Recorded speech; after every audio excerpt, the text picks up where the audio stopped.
uyu munsi turaza kuvuga ku mategeko atatu yanditswe mu gitabo Rich Daddy Poor Daddy cya Robert Kiyosaki. Yandika amategeko atatu y'ingenzi.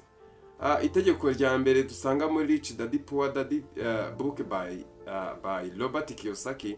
Itegeko rya mbere ni rich don't work for money, they make money work for them.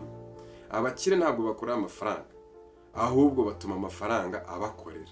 Turaza kuranga amafaranga gukorera. Yaravuze ngo dream big but start small. Rota binini ariko utangire gake gake. Nimvuga ibi bintu rero nwango ntago ukutangira ibintu byose icyarimwe, tangira gake gake hanyuma ariko urote binini. Urakoze cyane wewe wisanze kuri iyi channel ya Farm Business Mindset. Farm Business Mindset aho tugutegurira ibiganiro bya business, ibiganiro bijyanye n'amafaranga. Niba ukunda ibiganiro bijyanye n'amafaranga, motivation, inspiration, information about money, team ya Farm niho usangamo abatekinisiye, ugasangamo ibikoresho by'amashanyarazi n'ibya electronique. Turabitanga uko muzajya mubona video zose turi gukora amashanyarazi, ibindi tugapostinga ibikoresho bya electronique, ibi byose. Hanyuma team Farm niyitegura iki kiganiro kugira ngo dutanga ubumenyi ku byo twamenye ku bijyanye no gukoresha amafaranga. Abantu benshi bakorera amafaranga, abantu benshi bagira amafaranga arahari, ariko ntabwo bazi kuntu amafaranga yakwinjira atari ngombwa ngo wongere ukore ibyo wakoze. Uyu munsi turaza kuvuga ku kintu cya uyu munsi turaza kuvuga ku mategeko atatu yanditswe mu gitabo Rich Daddy Poor Daddy cya Robert Kiyosaki. Yandika amategeko atatu y'ingenzi. Itegeko rya mbere dusanga muri Rich Daddy Poor Daddy book by Robert Kiyosaki. Itegeko rya mbere ni rich don't work for money, they make money work for them. Abakire ntabwo bakora amafaranga, ahubwo batuma amafaranga abakorera. Turaza kuranga amafaranga gukorera. Itegeko rya kabiri, buy asset not liability. Turaza kumenya gutandukanya asset, umutungo witwa asset, ndetse n'umutungo witwa liability. Ariko ubwo urumva no kugura asset apana liability. Hanyuma itegeko rya gatatu, uyu munsi turavuga ku mategeko gusa, ariko icyo gitabamo amategeko menshi. Itegeko rya gatatu ni financial education is most important in financial cyangwa se in building wealth. Financial education ni ngombwa mu kubaka ubukungu. Gute rero kaze tubivuga. Hanyuma mbere yuko mvuga aya mategeko atatu cyangwa se nyasesengura amategeko atatu yaminduye, maze gusoma iki gitabo Rich Daddy Poor Daddy, nahise nibaza ahubwo ibintu nari ndimo birancanga. Nanjye nari wa muntu ukora akazi, ngakora amashanyarazi, ngakora n'akandi kazi nagenewe, ariko nkaba naziga amafaranga ajya he. Ari abantu beja hanze muraza kunyumva cyane, mukorera amafaranga menshi ariko ukwezi kugashira nayo mufite. Nanjye nuko nari imeze. Ukwezi kugashira amafaranga nayo ufite kandi warayahembwe, wamara gukora ikiraka wagira ute ntumenye amafaranga yagiye. Amategeko atatu ay'ingenzi azagufasha, ndetse n'andi yose.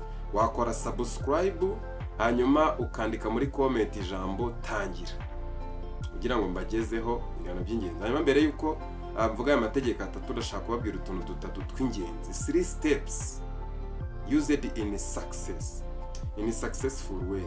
Nwango ama step eshatu z'ingenzi umuntu akoresha kugira ngo abe success cyangwa se umutsinze mu bintu arimo. Tugiramo tu step dutatu: be, do, have. Turakurikirana. Ni be, do, have. Be, become, do, action, have ni earning cyangwa se ubwo kwinjiza amafaranga. Iyo utambutse be, become, who you need to become, bigusubiza inyuma. Iyo utambutse kuri be ukajya kuri do, ubwo babantu murabyumva, abantu bahita batangira gukora mbere yuko babanza kumenya no guhinduka no kuba icyo bagomba kuba cyo kugira ngo babone gukora. Biraba backing off.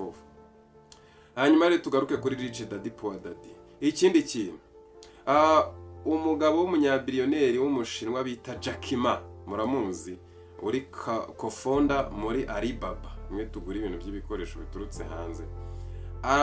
Yaravuze ngo dream big but start small. rota binini ariko utangire gake gake. Nimvuga ibi bintu rero nubwo ntago ari ukutangira ibintu byose icyarimwe, tangira gake gake hanyuma ariko urote binini. Hanyuma ndetse no muri Bibiliya barabivuga, hari umurongo nkunda muri Bibiliya bavuga ngo don't despise small beginning, ntugasuzugure itangiro ritoya, kuko nta muntu wageze hejuru atatangiye kandi yatangiye gahoro. Hanyuma rero itegeko rya mbere dusanga muri Rich Daddy Poor Daddy cyanditswe na Robert Kiyosaki, the rich don't work for money, they make money work for them. Gute rero buri gihe twese turakora twinjiza amafaranga, cyane cyane mu kazi no mu biraka, n'ahandi hantu umuntu ashobora guhigira ubwo ni ibiraka, side hustles. Twese dutekereza gukora dukoresheje amaboko yacu, aribyo bita work hard, ariko ntabwo dutekereza ukuntu amafaranga twinjiza ashobora gukorera andi. Mu gihe twebwe tuba dutekereza ngo reka tujye gukora amafaranga, abakiriho batekereza uti ni gute nakwinjiza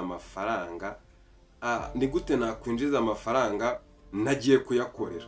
Ubiza muri system agenda yubaka, muri business agenda ashinga, no mu tundi tuntu dutoya ashobora gukora. Bivuze ngo iki? Tekereza gukorera amafaranga, ariko nanone utekereza ukuntu ayo mafaranga ukoreye yakorera ndi.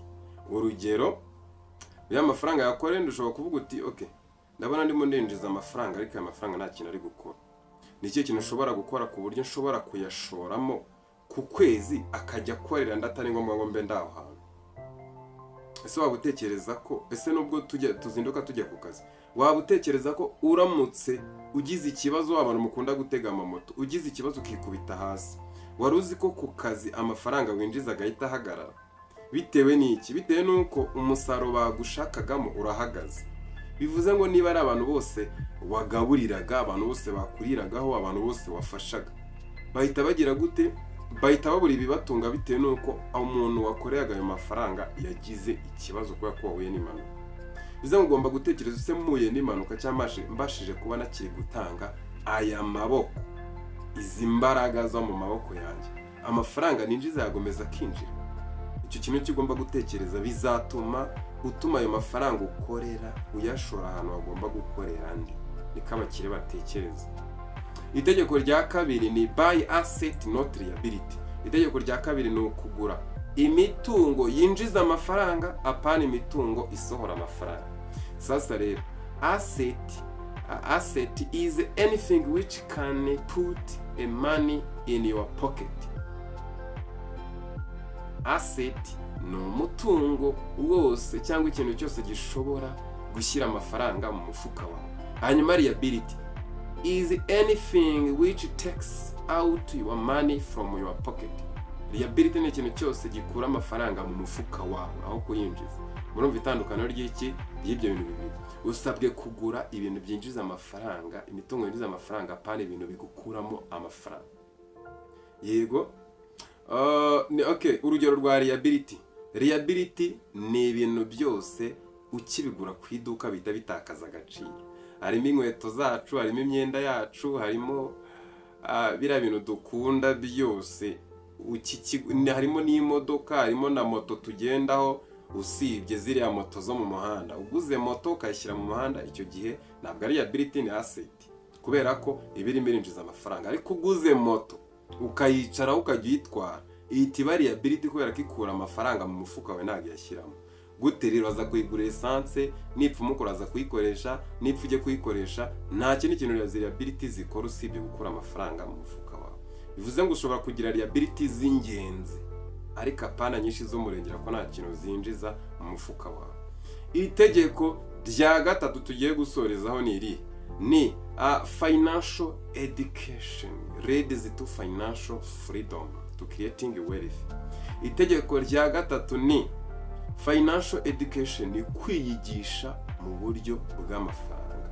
Kwiyigisha ubwo ni ukumva no gusoma ibintu byose bivuga amafaranga, imyitwarire y'amafaranga, ibitabo bya financial, zira podcast zo kuri YouTube zivuga amafaranga, cyane cyane nk'ingi ya famu. Ibyo byose bigufasha kumenya ukuntu amafaranga akora.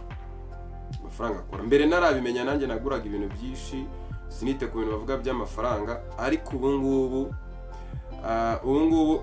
ndi mu nzira ndimo ndagenda menya ukuntu amafaranga akora. Ubwo rero niba ushaka ko dufatanya kumenya uko amafaranga akora, kora subscribe kuri iyi channel, hanyuma wandike ijambo muri comment itangira, ubundi dutangirane turebere hamwe ndetse twigire hamwe uburyo amafaranga akora, uburyo twatera imbere dukoresha amategeko 3 ndetse n'andi mategeko yose nzagenda nsoma hejuru.